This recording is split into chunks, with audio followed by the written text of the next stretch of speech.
She cheated, then filed an emergency motion to triple my child support, claiming I owed her a comfortable life. You are not going to believe the absolute audacity, the gall, of my ex-wife. She actually tried to triple my child support payments, claiming I owed them a comfortable life because her new husband wanted to quit his job and play Mr. Stay-at-home dad. Oh, but she forgot one crucial detail. I always keep the receipts. And trust me, they told a very different story. So, buckle up, because this story is truly wild. My ex-wife tried to drain my bank account, not for our kids, but so her new husband could just stop working and be a house dad. What she didn't realize was that I keep everything. When I say receipts, I mean every single piece of paper, every email, every text. I'm 34, been divorced for 3 years now. I have 2 amazing kids, Nathan, who's 8, and Lily, who's 6. Honestly, they're the only good thing that came out of my marriage to my ex-wife, Jenny. I work as a plant operations manager at a chemical manufacturing facility out in Arizona.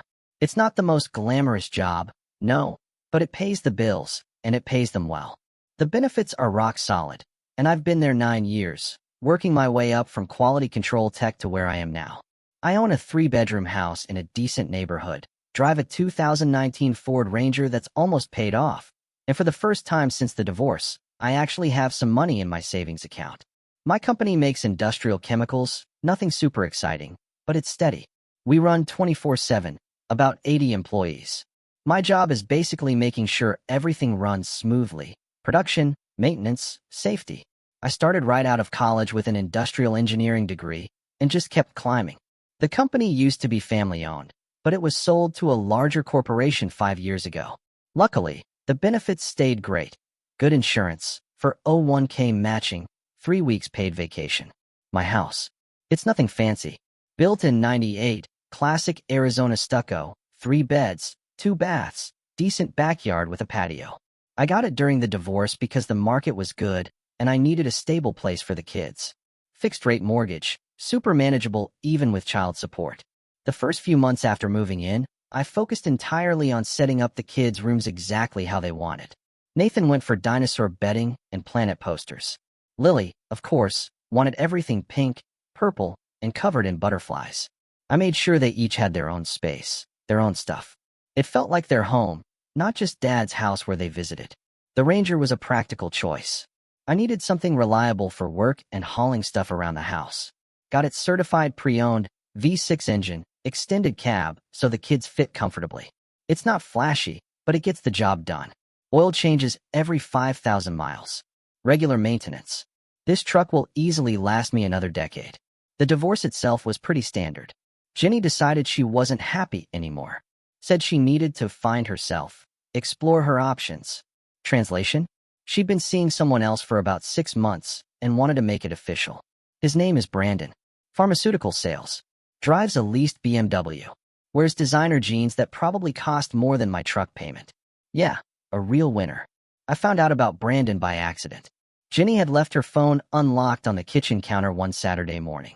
I wasn't snooping, just grabbing it to hand to her, when a message preview popped up. Some guy saying he couldn't wait to see her again, mentioning dinner plans. I confronted her that afternoon. She cried, said it wasn't serious.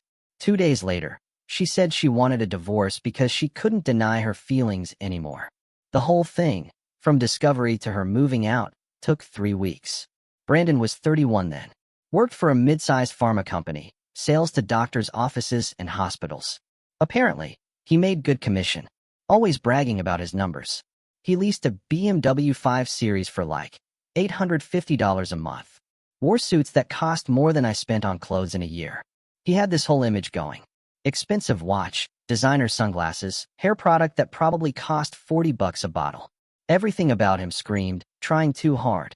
I met him officially about 2 months after Jenny moved out. He was picking her up for some event, and I was dropping the kids off.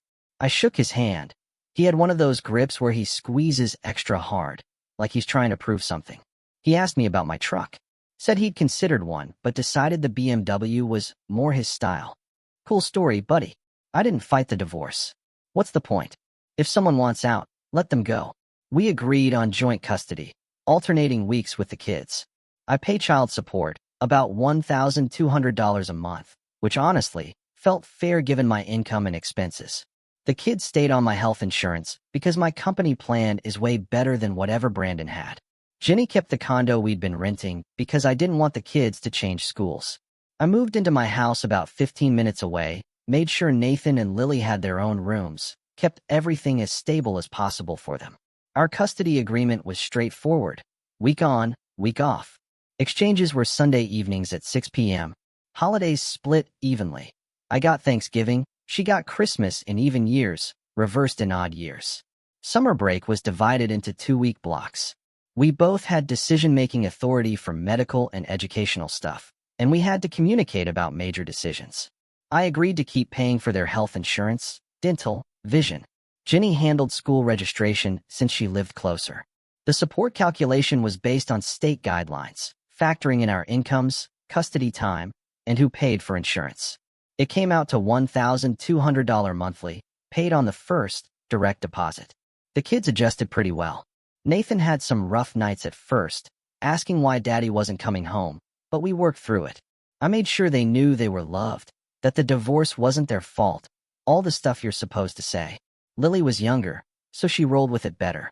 Kids are resilient like that. Jenny married Brandon about 8 months after our divorce was finalized. Quick, right?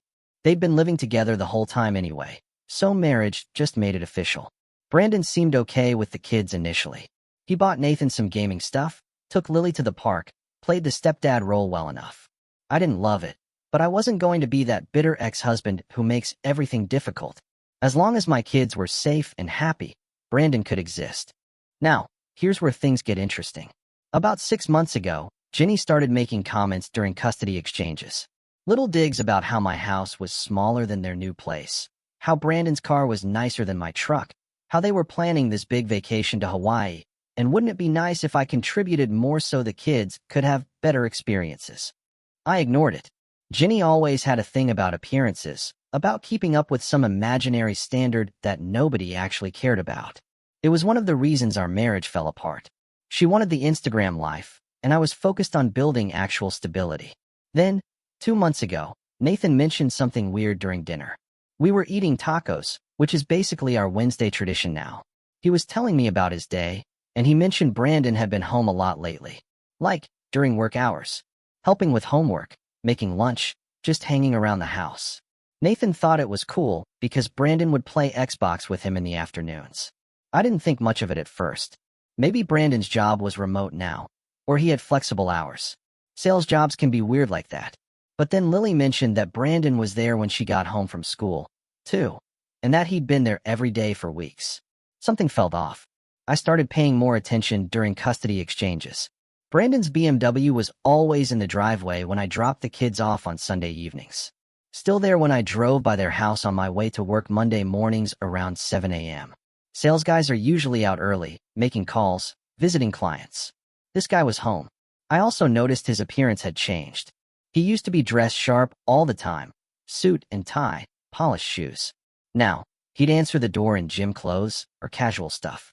Hair wasn't as styled. Still wearing the expensive watch, but the whole put-together image had slipped. The following week, I had the kids. Nathan was playing on his tablet and accidentally opened Brandon's email on the home Wi-Fi. Don't ask me how. Kids just click stuff. But what popped up made me pause. Job rejection letters. Multiple companies, all dated within the last month. Brandon was applying for jobs, which meant he probably didn't have one anymore. I actually saw 3 rejection emails right there on the screen before Nathan clicked away. One from a medical device company, one from a different pharmaceutical firm, one from some healthcare software startup. All basically saying, thanks, but no thanks. We've moved forward with other candidates. The dates ranged from 3 weeks ago to 5 days ago. I didn't say anything to Nathan about it. Just noted it mentally. I started watching more closely after that. The BMW wasn't moving much. Same spot in the driveway day after day. When I dropped the kids off, Brandon would be inside watching TV or on his phone. Once, I saw him through the window playing video games in the middle of a Tuesday afternoon. Another time, he was napping on the couch at 2 p.m. on a Thursday. Jenny seemed more stressed during exchanges. Usually, she was cheerful, asking about the kids' week, making small talk. Now, she barely looked at me. just hurried the kids inside. Her car wasn't as clean as usual. Jenny was always particular about keeping her vehicle spotless. Now, there were fast food bags in the back seat, kids' stuff scattered around. Small detail, but noticeable. About 3 weeks after Nathan accidentally opened Brandon's email, Lily mentioned they'd been eating a lot of chicken nuggets and frozen pizza. Not complaining, she actually likes that stuff. But Jenny was the type who usually cooked proper meals, always going on about nutrition and organic vegetables. The shift to convenience food suggested either she was busier than usual or money was tighter. I also noticed Jenny had stopped posting on social media. She used to be all over Instagram. Photos of date nights with Brandon, pictures of their house, shots of the kids doing activities.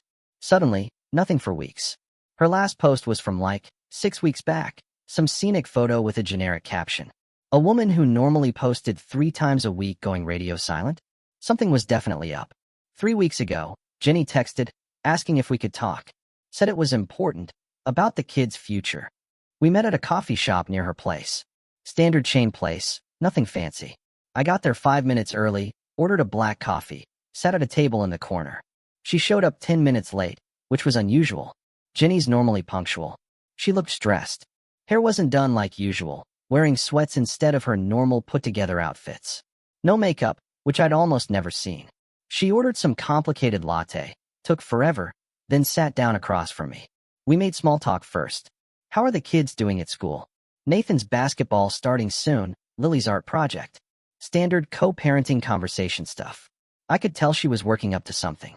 Then she launched into this whole speech about how things had changed, how life was different now, how we needed to rethink our arrangement. Brandon had decided to become a stay-at-home dad. She said he was going to focus on being there for the kids, supporting their development, providing stability. It was better for everyone. I just sipped my coffee and waited for the punchline. She explained that with Brandon not working, they were relying on her income alone. She's a dental hygienist, makes decent money, but nothing crazy. According to her, they were struggling. The house payment, the car leases, the lifestyle they'd built, it was all stretched thin now. And since I made more money than she did, it was only fair that I contribute more to the kids' expenses. Fair. That's the word she used. I asked her what made Brandon decide to stay home. She said he'd been thinking about it for a while, that his job was stressful and unfulfilling, that he wanted to be more present for Nathan and Lily. Said the kids really loved having him around, that he was building a strong relationship with them, that his contribution as a caregiver was valuable, even if it wasn't financial. I asked how much more she was thinking.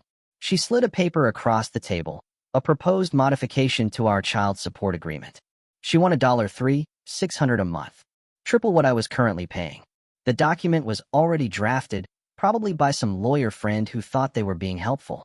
I read through it slowly. The justification was that my income had increased since the divorce, which was true. I'd gotten promoted and received raises. The kids deserved to benefit from my success, she argued. And with Brandon transitioning to stay-at-home parent duties, the household needed additional support to maintain the children's quality of life. The document went into detail about their household expenses.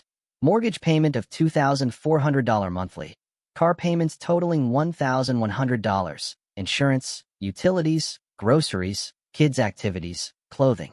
It made it sound like they were barely scraping by.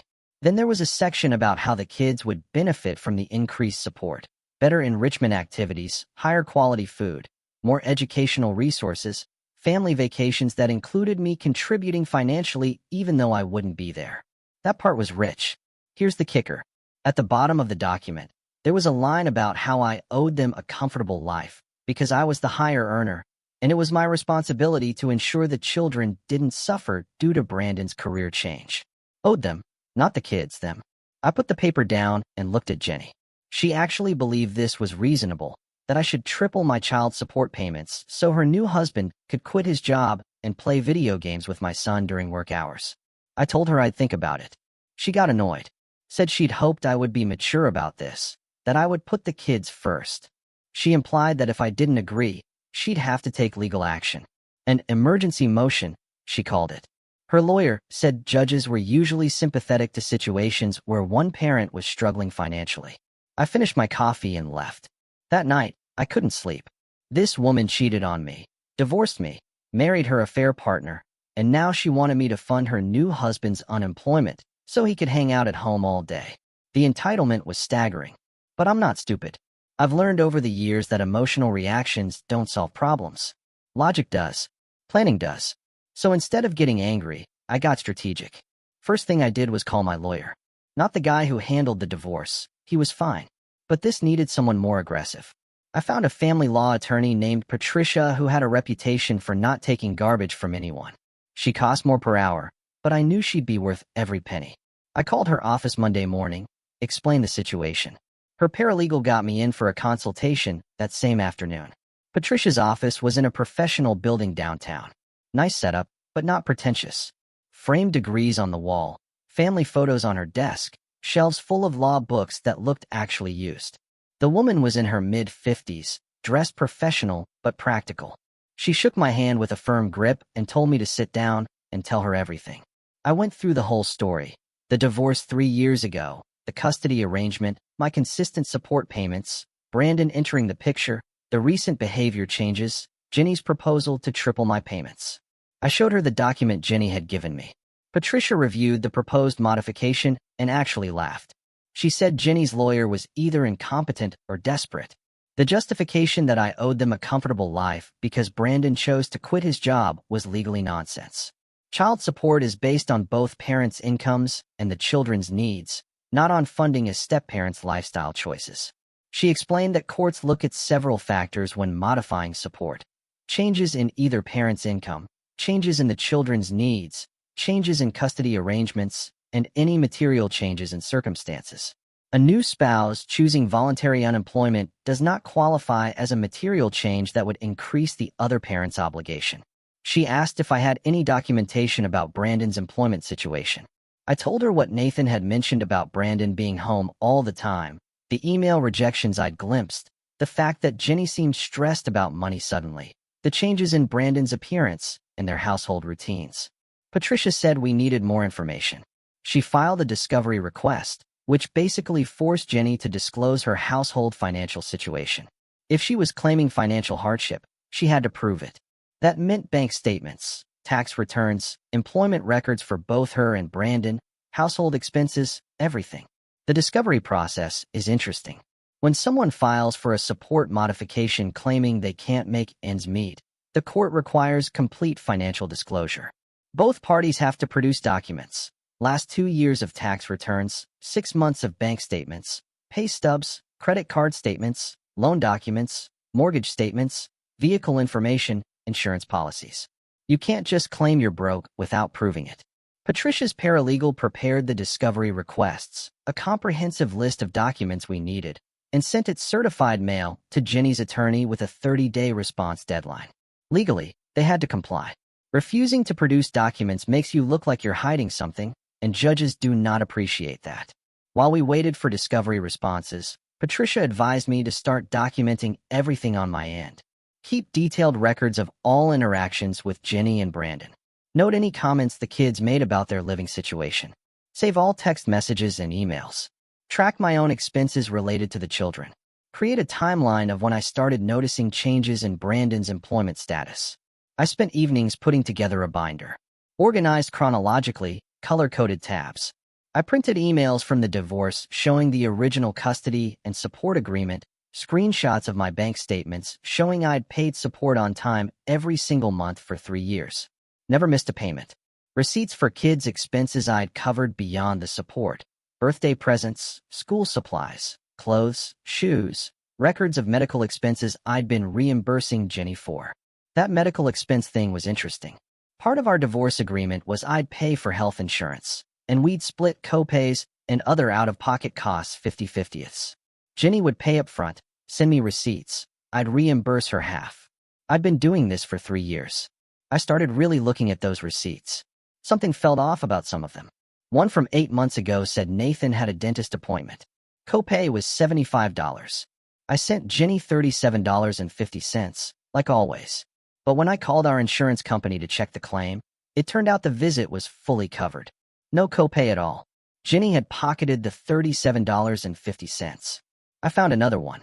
Lily's glasses supposedly cost $280 out of pocket. I reimbursed Jenny $140. Called the vision provider. Glasses were fully covered under our plan. Zero out-of-pocket cost. I started going through every single medical reimbursement from the past 2 years. I found 8 instances where Jenny had claimed costs that didn't exist. The total came to about $2,800 she'd taken from me under false pretenses. Not a huge amount, but enough to establish a pattern. I made copies of everything. Insurance claim statements showing zero patient responsibility, texts from Jenny requesting reimbursement with made-up amounts, bank records showing I'd sent the money. All documented. Jenny's response came 2 weeks later. An emergency motion to modify child support, just like she'd threatened. Filed through the courts, scheduled for a hearing in 6 weeks. The document was 15 pages of dramatic nonsense about how the children's well-being was at stake. How my refusal to cooperate showed I didn't care about their quality of life. How Brandon's presence as a full-time caregiver was valuable and deserved financial recognition. My favorite part was where her lawyer argued that Brandon's decision to be a stay-at-home dad was equivalent to me having a spouse who worked, and therefore my household income should be calculated as if my theoretical working wife contributed additional funds. The mental gymnastics were Olympic level. Patricia was furious. She said this was one of the most ridiculous filings she'd seen in 20 years of practice. We filed a response that basically said, prove it. Prove the kids actually needed more money. Prove Brandon's presence added value. Prove the household was genuinely struggling and not just funding a lifestyle they couldn't afford. Discovery came back 3 weeks before the hearing. And let me tell you, it was a gold mine. First, Brandon hadn't quit his job to be a stay-at-home dad. He'd been fired 6 months ago for missing sales quotas 3 quarters in a row. The company had given him multiple warnings, put him on a performance improvement plan, and finally let him go. He'd been collecting unemployment benefits while pretending everything was fine. Second, Brandon and Jenny's household finances were a disaster. The new house they'd bought, 7 months behind on payments. The BMW he drove, leased at $850 a month, 2 months overdue. Credit card debt totaling over $43,000, mostly from vacations, designer clothes, and restaurant bills. They'd been living like millionaires on a dental hygienist's salary. Third, Jenny had been taking the kids' medical expenses that I was reimbursing her for and using that money for personal stuff.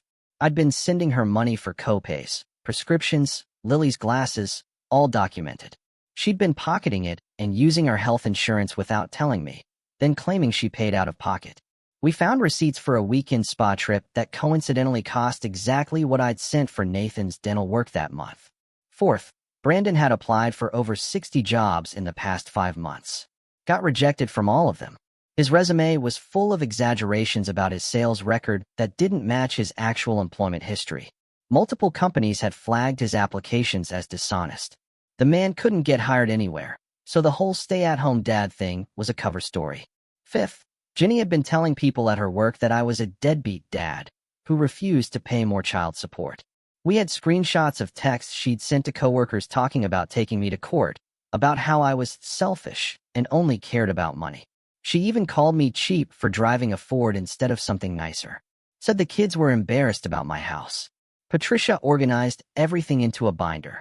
Bank statements, text messages, employment records, credit reports, medical receipts. Every piece of evidence cataloged and cross-referenced.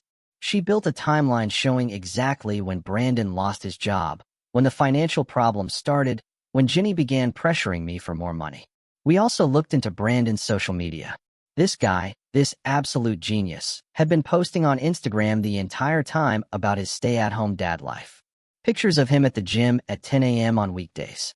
Posts about having coffee at expensive cafes in the middle of the afternoon. Photos of him golfing with buddies on Tuesday mornings. Multiple check-ins at bars and restaurants during times he was supposedly caring for the children, who were actually at school. My personal favorite was a post from 2 weeks ago, a picture of him on the couch playing video games. Caption, living the dream. No job stress, no boss breathing down my neck, just quality time with the family. Stay-at-home life hits different. Yeah, it hits different when someone else is paying your bills. Patricia also found something interesting in Jenny's social media. She'd been complaining in a private Facebook group about her financial situation, about how unfair it was that her ex-husband made more money and refused to help them out. One of her friends had commented suggesting she take me to court for more support. Ginny responded that her lawyer said it was a slam dunk, that judges always sided with the custodial parent, that I'd have to pay whatever the court ordered. That comment became Exhibit F in our response filing. We also subpoenaed the kids' school records, attendance, grades, teacher comments, everything. We wanted to show that despite Ginny's claims about how my lack of financial support was affecting the children, they were actually thriving. Nathan had perfect attendance, on a roll last semester. Lily was reading above grade level, had won an award for her artwork. Their teachers noted they were happy, well-adjusted, engaged students. The evidence showed the kids were fine. It was Brandon and Ginny who were drowning financially due to their own poor choices. Patricia filed our counter-motion a week before the hearing. Instead of just defending against Ginny's request for more money, we went on offense. We requested a modification that would reduce my child support payments based on Ginny's actual household income and the fact that Brandon should be contributing financially to the home. Even if he was legitimately staying home by choice, his previous income should be imputed for support calculations. Courts don't let parents voluntarily reduce income to increase child support obligations on the other parent. We also requested reimbursement for the medical expenses Ginny had been pocketing, about $2,800 over the past 2 years. Small amount in the grand scheme, but it established a pattern of dishonesty. And then we asked for attorney's fees.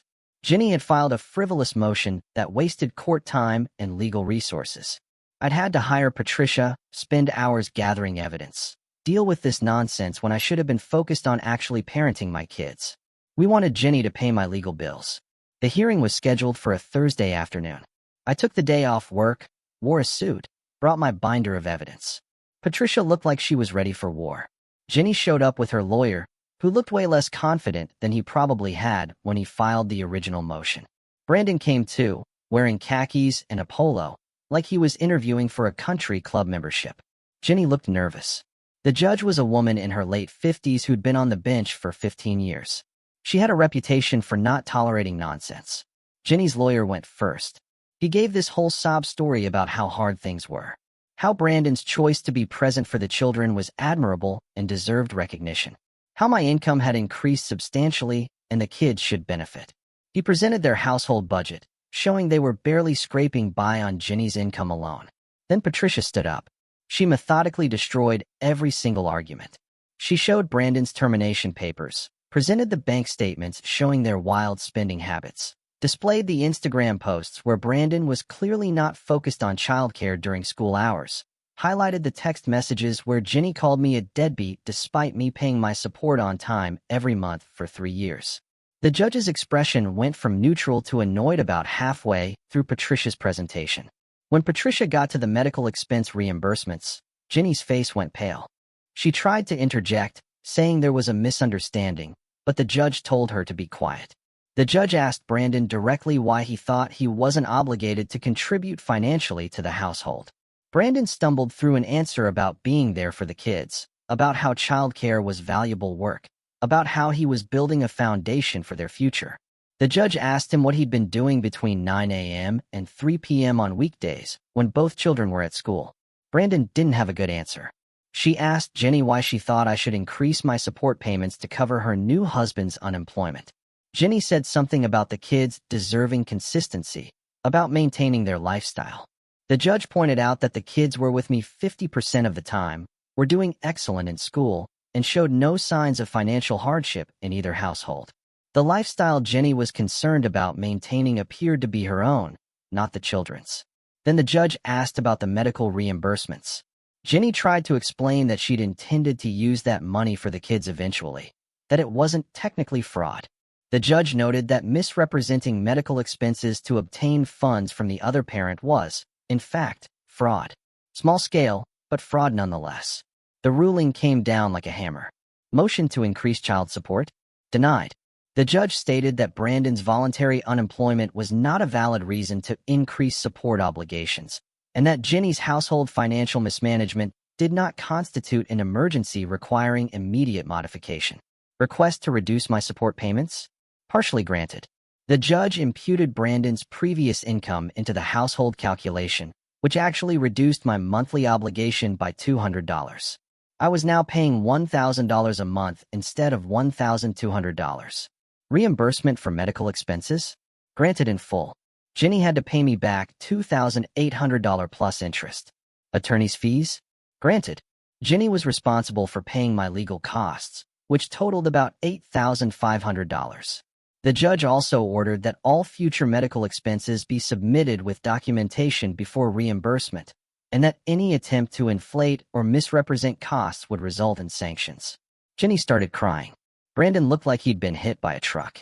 Their lawyer was already packing his briefcase, probably calculating how fast he could get out of there. But the judge wasn't done. She asked Ginny directly if she had anything to say about the text messages where she'd been disparaging me to others while I fulfilled my obligations. Ginny mumbled something about being frustrated. The judge said that parental alienation was a serious concern, that teaching children to view their other parent negatively or making false statements about that parent to others could result in custody modifications. She noted that my children were thriving in my care, that I'd maintained stable housing and employment, that I'd never been late with support payments. She said that if she saw another frivolous motion like this one, she'd consider modifying custody arrangements to give me primary placement. Ginny's lawyer tried to object, but the judge shut him down. Said he should have advised his client better before filing such a baseless claim. Suggested he review the state bar guidelines on frivolous litigation. Court adjourned. In the hallway outside, Brandon tried to approach me. Said he wanted to explain, that it wasn't personal, that they'd just been desperate. I told him he had 2 minutes. He went into this whole thing about how losing his job had been devastating, how he'd been trying so hard to find work, how being at home with the kids had given him purpose. He actually seemed like he believed it. I asked him why he thought it was my responsibility to pay his bills. He didn't have an answer. I told him I'd been working my rear end off for 9 years at the same company, that I'd made sacrifices to maintain stability for my kids, that I'd paid my support on time, kept the kids insured, provided everything they needed, and he thought he could swoop in, make bad financial decisions with my ex-wife, then shake me down for more money to cover his unemployment. He said he didn't think of it that way. I told him I didn't care how he thought of it. The judge just told him to get a job, so maybe he should go do that instead of wasting my time with excuses.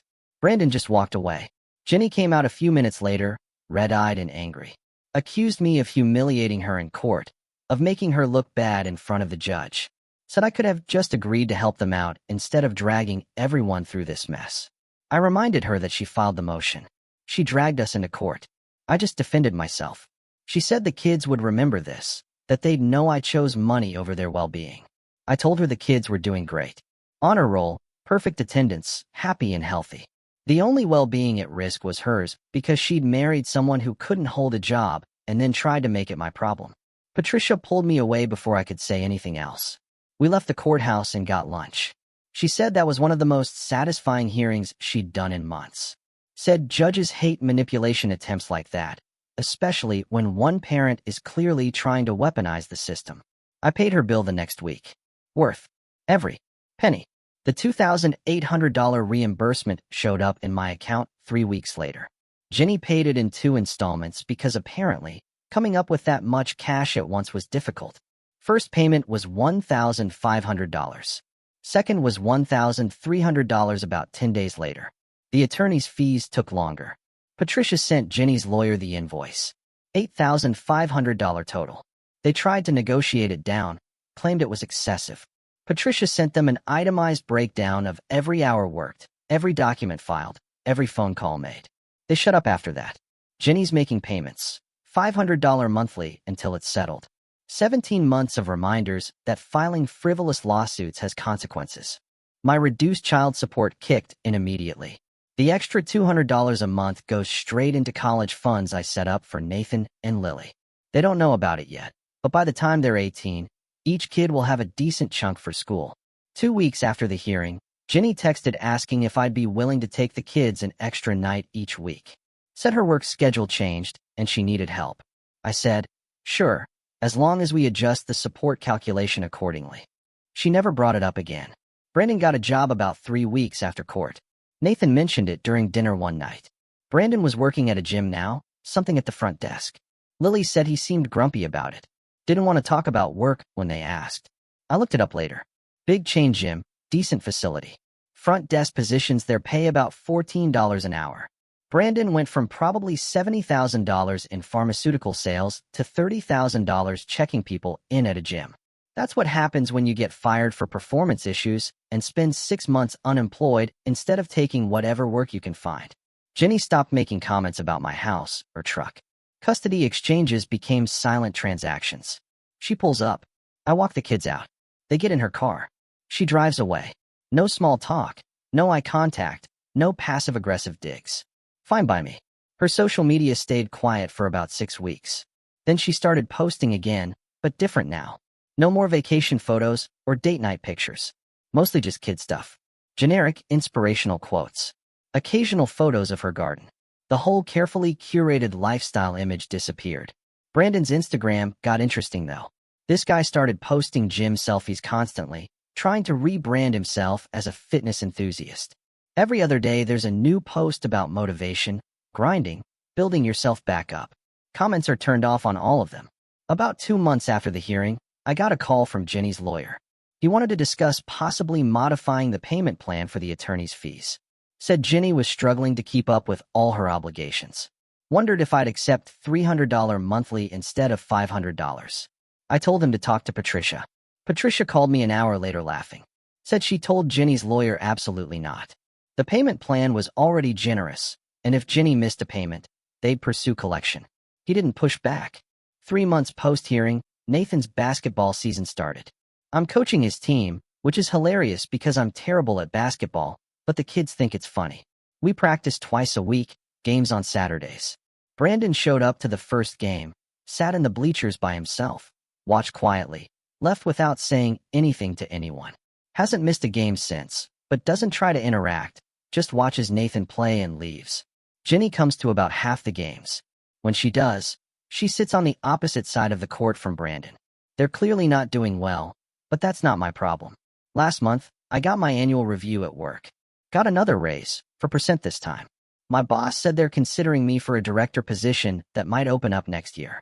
Would mean more responsibility, but also more money, a better title, probably a small relocation bonus, even though it'd be the same facility.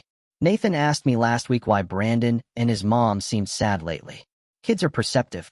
I told him sometimes adults make choices that don't work out how they expected, and they have to figure out how to fix it. I said it wasn't his problem to worry about. That his job was to be a kid and do well in school and have fun. He seemed satisfied with that. Lily's art teacher called me yesterday to say she's doing exceptionally well. Wants to submit some of her pieces to a district competition. Asked if I'd be okay with that. Of course I said yes. Kid's talented. Might as well let her show it off. The kids are thriving. That's what matters. Jenny and Brandon are dealing with reality now. His front desk job barely covers his car payment. Her dental hygienist income supports the house payment and basic expenses. The designer lifestyle they were trying to maintain fell apart. They're probably going to have to sell the house, downsize to something affordable. The BMW lease is up in 4 months. Doubt they'll renew it. Meanwhile, I'm coaching basketball, working toward a promotion, watching my kids succeed. The $200 monthly savings is adding up. College funds are growing. My credit score is excellent. House payment is manageable. Truck runs perfectly. Last week, Brandon sent me a text. First direct contact since the courthouse. Asked if I had any advice for getting back into professional sales. Said his current job wasn't working out. Wondered if I knew anyone hiring. I left it on read. This morning, Jenny called. Actual phone call, not text. Said she wanted to apologize for how things went down, that she'd been stressed and made poor decisions, that she hoped we could co-parent more cooperatively going forward. I told her we've been co-parenting fine. Custody schedule works. Kids are happy, everything's stable. If she wants to change something, put it in writing and send it to Patricia. She said that seemed harsh. I reminded her she took me to court trying to triple my child support for no legitimate reason. Accused me of not caring about my kids. Made me spend months and thousands of dollars defending myself. If she wants cooperation, she can start by following the court order and making her attorney fee payments on time. She hung up.